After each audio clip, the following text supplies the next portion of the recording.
Devenir performant en pilotage automobile, en théorie, c'est simple. En pratique, cela exige une méthode, de la discipline et beaucoup d'entraînement. Direction aujourd'hui le circuit de Haute-Saintonge à 1 heure de Bordeaux pour un tuto pilotage détaillé et précis qui va t'aider à progresser efficacement. Let's go!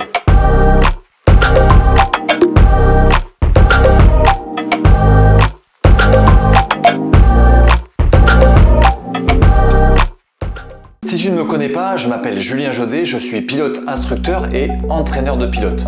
Et ce qui me plaît aujourd'hui étant basé sur Bordeaux, c'est à t'accompagner, peut-être toi qui es passionné, qui a envie de progresser rapidement et qui te dit voilà, j'ai pas forcément envie d'aller vers la compétition, mais j'ai une belle auto que j'aimerais amener sur circuit ou j'ai envie de piloter des voitures de course et de vraiment quitter le mode spectateur qu'on peut avoir devant la télévision à vraiment acteur de ta passion. Et pour ça, aujourd'hui, je te propose un tuto pilotage sur le circuit de Saintonge et tu vas pouvoir comme ça venir t'entraîner. J'y fais très souvent des coachings, des stages de pilotage et ainsi tu vas pouvoir développer tes compétences et je t'invite à ce qu'on regarde ça tout de suite. C'est parti! Comme d'habitude sur mes tutos pilotage, ce que je te propose c'est un premier tour entier sans m'arrêter pour décomposer le numéro des virages. On est parti, ligne droite des stands ici. On arrive sur une bosse, un ciel, on appelle ça un ciel en rallye. On va arriver sur un pif-paf, donc ça fait T1, T2. T3 ici, c'est une parabolique, un long droite qui ouvre et qui va conditionner la ligne droite. Donc attention, il va être très important celui-là. Ligne droite qui monte légèrement avec deux bosses, comme tu l'as vu, comme le dromadaire. Chameau? Dromadaire, j'ai vu. Freinage boule ligne droite. Ça freine fort ici, un virage très lent, une épingle très serrée. On est sur le T4. T5, un gauche aveugle qui s'ouvre ensuite.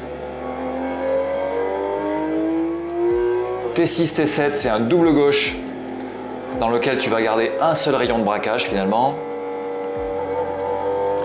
T8, c'est un long droite parabolique qui n'en finit pas. On a l'impression de faire 360 degrés. Et enfin, dernier micro pif-paf. Ça fait 9, 10 pour de nouveau se retrouver dans la ligne droite.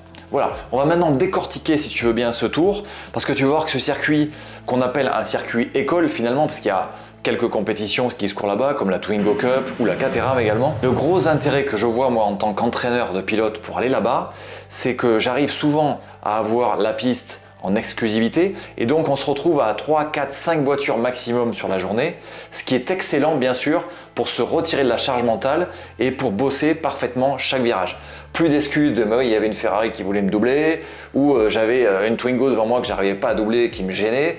Terminer les excuses, tu sais que j'adore retirer toutes les excuses, donc là ici on y va vraiment pour bosser, c'est ce qu'on appelle un circuit école. Donc on va pouvoir le décortiquer et tu verras que sur place, même si c'est un circuit école, même s'il fait que 2,2 km, il va être très intéressant à éclater, à décortiquer et à travailler chaque aspect, entrée, milieu, sortie de chaque virage. Allez, on est reparti donc pour ce tour décortiqué. On est ici dans la ligne droite des stands. Et juste là, je me pose sur la grille de départ, c'est-à-dire que c'est là où se situe le départ pendant les courses, que ce soit moto, tu vois les petites traces qui sont ici, ou voiture les plus grosses. Et on a ce qu'on appelle un ciel en rallye, c'est-à-dire que tu arrives ici peut-être à 170, 180 et tu ne vois absolument rien. Donc en théorie, tu dis, vu des stands, tu t'amuseras à regarder, tu dis bon, ça passe assez vite, là c'est assez facile, puisque le virage 1 et 2 sont assez ouverts. Sauf que si tu es normalement câblé au niveau du cerveau, et ça m'intéresse que tu le sois vraiment beaucoup, c'est que là, tu vas avoir envie de lever. Alors lever ici, c'est intéressant, surtout avec des grosses caisses comme j'ai aujourd'hui. Là, on est sur une GT4 RS. On a 500 chevaux, c'est vraiment puissant. Et c'est assez impressionnant à cet endroit-là. Donc l'idée, c'est de lever pour ne pas passer à fond absolu. Mais ce que je vais te conseiller de faire, c'est de soulager et non pas lever complètement. Je te redéfinis un peu les deux termes. Lever, c'est 100% 0 ou 80% 0.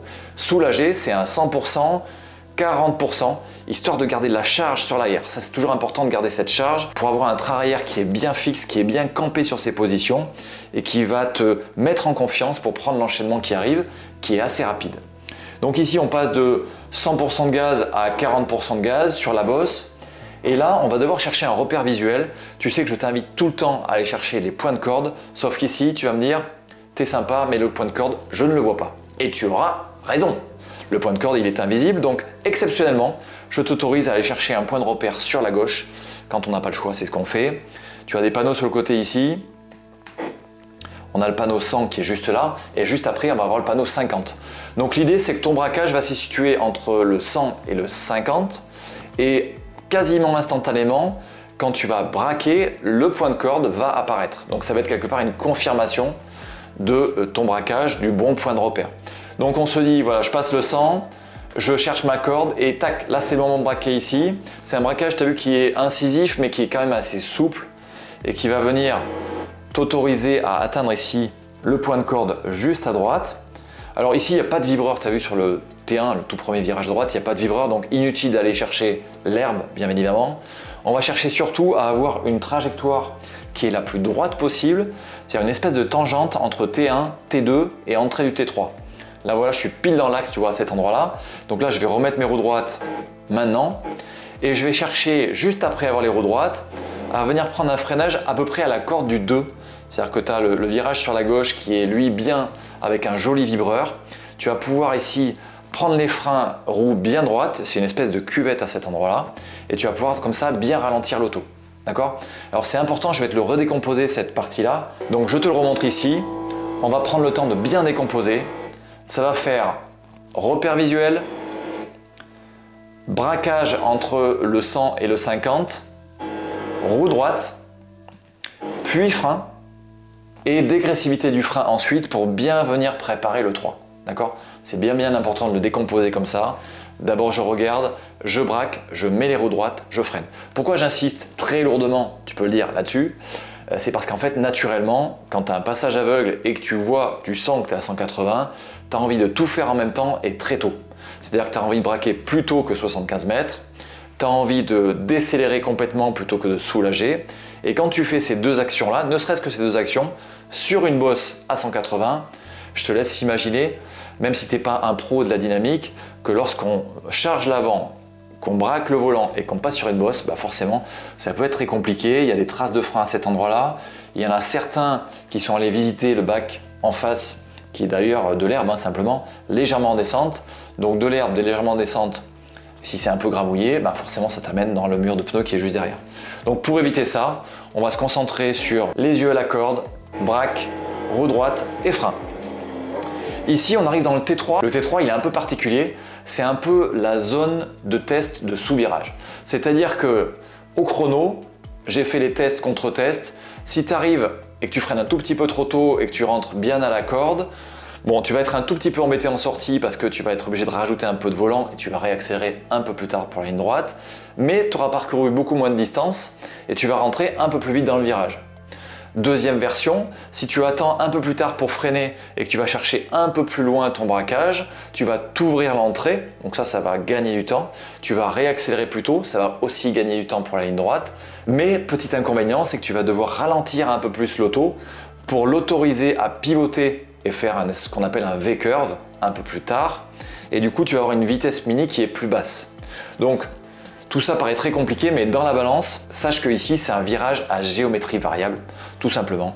Si tu freines un poil tôt parce que tu le sens moyen, ce qui peut se comprendre, ça va braquer un peu tôt, tu vas patienter un peu plus, tu vas réaccélérer un peu plus tard, ok. Dans l'idéal, si tu peux freiner un peu plus tard, l'idéal c'est de venir braquer et chercher ce point de repère qui est simplement la fin de la ligne de sortie des stands. Quand tu es là, les yeux déjà bien sur la corde de la sortie, tu es plutôt bien et tu vas pouvoir réaccélérer assez tôt. Maintenant, tu entends ici, je ne suis pas encore sur le point de corde, je suis déjà sur les gaz. Ici, je te déconseille d'aller chercher le point de corde, vraiment le vibreur, parce que même s'il paraît plutôt accueillant comme ça, finalement, ça va te créer un mouvement de caisse qui n'est pas très agréable.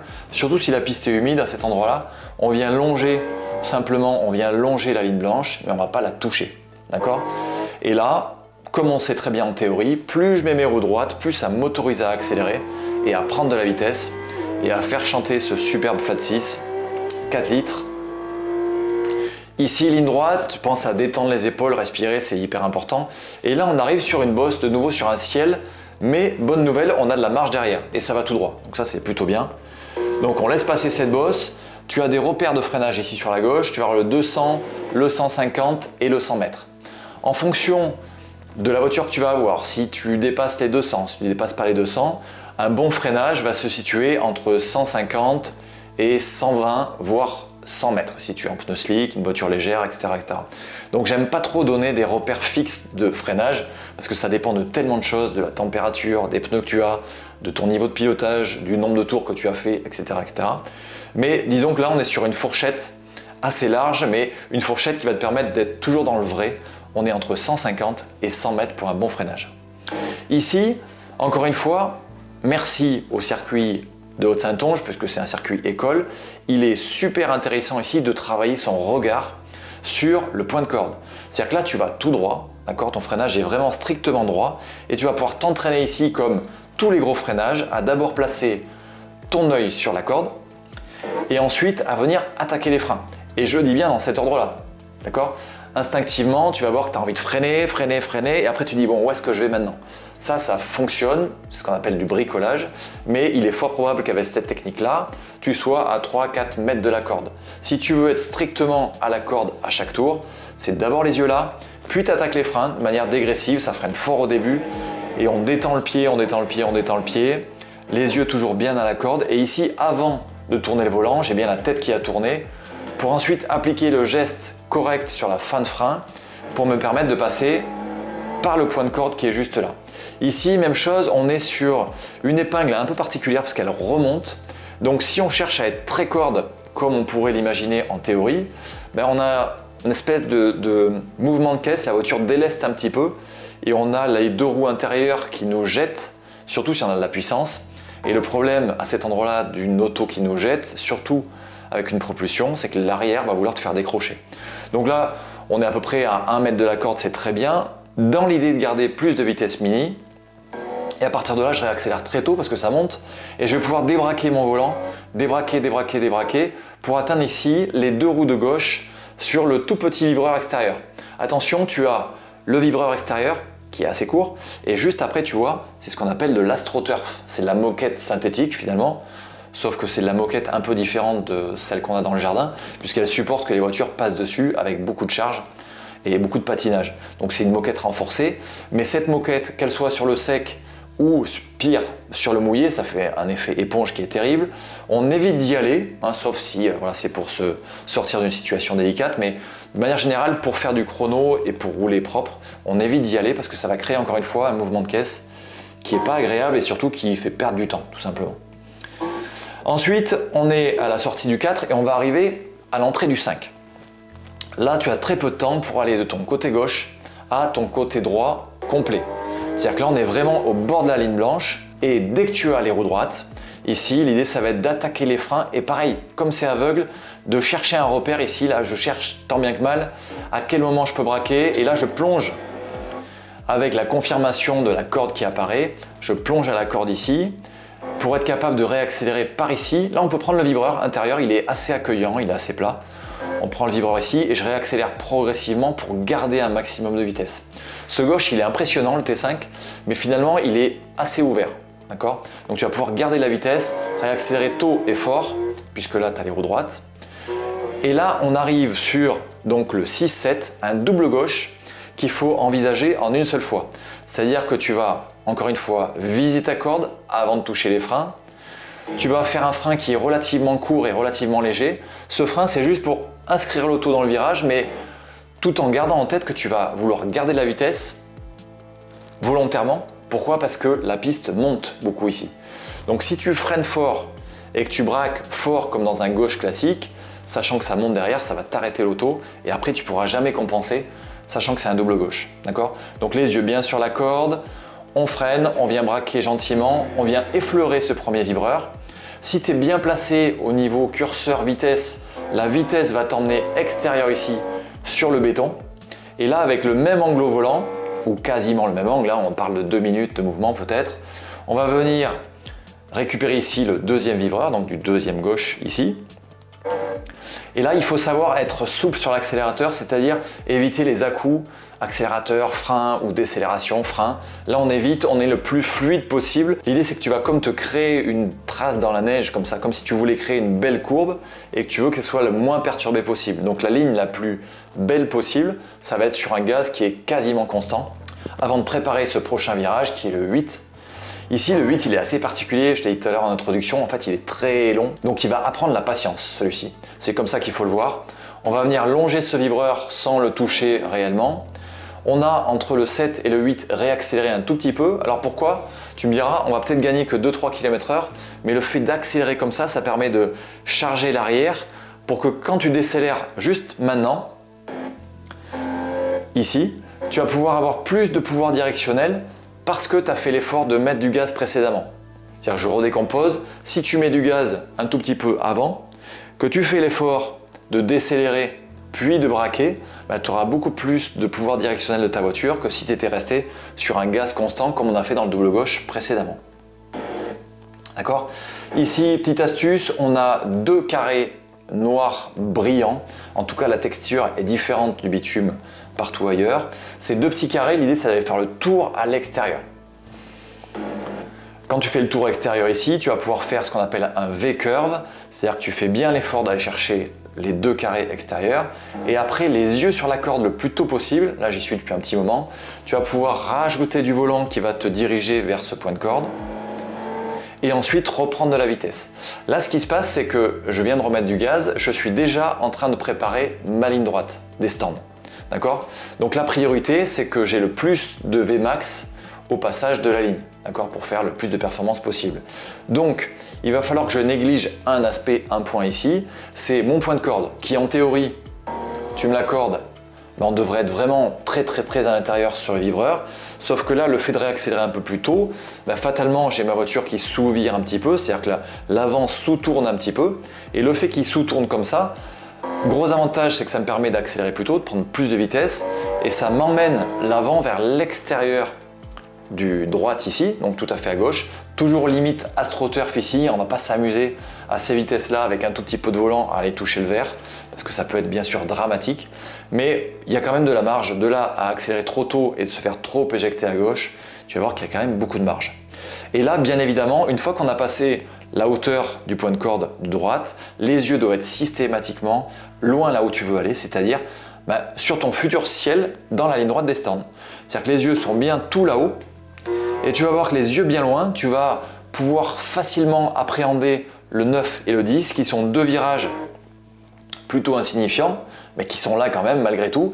Et on a vu des sorties à cet endroit-là, donc ça reste du virage, du vrai virage. Et tout ça avec les yeux loin, tu vas oser passer bien à droite pour le 9 et bien à gauche pour le 10. J'insiste sur ce petit point ici, tu l'as vu à l'instant sur la caméra. Voilà, donc je te remontre ici. En fait, ce qui va se passer, c'est qu'il va y avoir un petit mouvement de caisse qui paraît insignifiant comme ça. C'est un léger creux qui s'est formé sur la piste, juste au niveau de la corde du 9. Regarde ici. Tac. Tu l'as vu, le casque a bougé, la voiture a bougé. C'est insignifiant sur le sec, et je l'ai à peine senti. Mais maintenant, lorsque tu as une voiture un petit peu puissante, ou même en propulsion, ça nous est arrivé avec la voiture de stage que j'utilise en coaching, qui est une BMW Super Berline 2.0, une voiture qui reprend l'esprit d'époque du BTCC, des belles années BTCC des années 2000, mais finalement sur lequel est homologué uniquement le moteur d'origine qui fait 150 chevaux, donc tu vois c'est pas ultra puissant, mais une caisse de course allégée avec 150 chevaux sur les roues arrière, sache que ici on s'est déjà fait piéger, je ne citerai pas le nom, c'est mon ami Michel, je ne l'ai pas filmé ce portion-là d'ailleurs parce que c'était en stage, mais j'aurais pu filmer un crash de Michel à cet endroit-là parce qu'en fait il est resté gaz à fond avec comme moi à l'instant 2 minutes de volant et il s'est dit serein, bon ça va, la voiture n'est pas très puissante, le 600 ligne du BMW est très souple donc ça va passer facilement. Sauf que mécaniquement, s'il y a un petit creux et s'il y a du volant et s'il y a du gros gaz, ça peut décrocher à cet endroit-là et ce qui s'est passé c'est qu'il t'allait tutoyer, je sais pas si c'est pas cette trace d'ailleurs, non c'est pas celle-ci, mais bon c'est pas le seul à l'avoir fait bien entendu, il est allé tutoyer le rail qui est sur la droite ici, sans toucher bien heureusement, mais on est monté peut-être à, sans mentir, 10 cm du rail sur le côté. Donc ça peut être un tout petit peu gênant. Heureusement qu'il y a une légère butte à cet endroit-là. Donc pour éviter tout ça, premier point indispensable, c'est les yeux en haut de ton futur ciel dans la ligne droite des stands. Et deuxième point, si tu sais que tu as de la puissance, c'est soit t'autoriser à appuyer que 80%, 70% de gaz au lieu de rester flat, et bien prioriser tout le temps de remettre tes roues droites le plus tôt possible.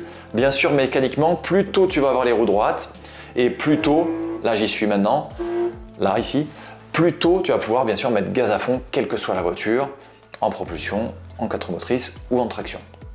Voilà, comme je te le propose d'habitude, je te fais un troisième tour un peu résumé sans arrêter la caméra pour que tu puisses avoir tous les éléments en tête.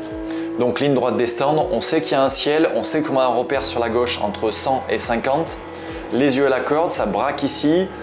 Et là on vient chercher les freins et les roues bien droites, on cherche la corde tout de suite, on passe par la fin de la ligne des stands et on commence à réaccélérer le plus tôt possible en passant pour un point de corde qui est assez tard. Roue droite, on est gaz à fond, on détend les épaules, on respire. On passe sereinement ici la deuxième bosse. Et là on va chercher à mettre d'abord les yeux bien à la corde de l'épingle. On vient prendre les freins aux alentours de 130 mètres. Et sur la fin de frein, on vient chercher la corde tard, débraquer progressivement, remettre du gaz, pas aller plus loin que la ligne blanche extérieure. Et la frein, la corde apparaît, je réaccélère tôt pour éviter les mouvements de caisse. Et ici, je vais préparer mon double gauche, les yeux à la corde, je garde le même volant, corde extérieure, corde avec le même volant, je remets un peu de dynamique, léger frein ici, je peux éventuellement remettre un peu de gaz et de nouveau léger frein, je fais le tour des deux carrés, les yeux bien à la corde, mais je ne vais pas chercher à y aller, j'accélère tôt, progressivement, le plus fort possible, je suis qu'à 80% et roue droite et à fond ici. Voilà, donc tu as bien compris que le circuit de Haute-Saintonge n'était pas finalement si compliqué que ça au niveau du tracé, mais c'est pas parce qu'il est plutôt simple au niveau du tracé qu'il est facile. D'accord? Tu as vu qu'on pouvait à chaque fois tirer un maximum d'expérience, de retour d'expérience de chaque portion du circuit. Et même, j'ai envie de te dire, pour avoir fait pas mal de compétitions et suivre beaucoup de mes pilotes sur beaucoup de compétitions, que ce soit sur simulateur ici à l'atelier de la performance ou en compétition sur différents championnats, plus le circuit va être simple entre guillemets, plus tous les pilotes ont le couteau entre les dents. On sait qu'il y a très peu de marge.